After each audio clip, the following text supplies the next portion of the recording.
გუშინ წინ მუშტებს მიქნევდნენ, ხელებს მიქნევდნენ და მეუბნებოდნენ რომ დასაჭერი ხარ და დღეს კიდევ უფრო დაბნეულები არიან, კიდევ უფრო ჩაფიქრებულნი არიან და ახლა პოლიტიკური დოინჯის ასე თქვა პოზა აქვთ, ასე დგანან და არიციან რა გააკეთონ.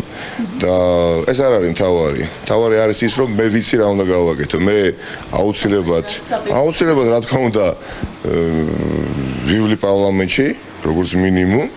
და თქვენ წარმოიდგინეთ დილით ავდგები, გავიკეთებ ჰალსტუქს, ჩავისვებ კოსტუმს, წავალ პარლამენტში, გამოვალ სიტყვით და დამაპატიმრებენ და ცივილიზებულ სამყაროს რას ეტყვიან. რომ გამოცხადდა პარლამენტარი, წარმოთქვა სიტყვა და ეს არის გირაოს პირობების დარღვევა და ამიტომ იგი უნდა წავიდეს ციხეში. ანუ საერთოდ არ გაიხედაო, რაც არ უნდა გააკეთონ.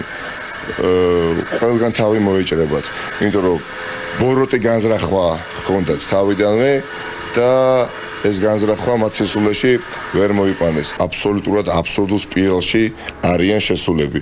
ახლა მიდიან სააპელაციო სასამართლოში და პროკურატურა ასაჩივრებს. ერთი წამით დაუშვათ და სააპელაციო სასამართლო, ანუ იგივე ბატონმა მურუსიძემ, ის ხო მურუსიძის კერა არის განსაკუთრებული, ხო? ბატონი მურუსიძე. ხა მურუსიძე შეცვალოს გადაწყვეტილება და დამაპატიმროს. ეს როგორ გამოიყურება? კიდევ უფრო მძიმედ, ხო, ვიდრე გამოიყურებოდა. ახლა რაც არ უნდა გააკეთონ, ხახო. რაც არ უნდა გააკეთონ. ცხოვრებაში არსებობს ვითარებები, როდესაც აგური დაგეცემა თავზე და შემთხვევითობას ვეღარ დააბრალებ.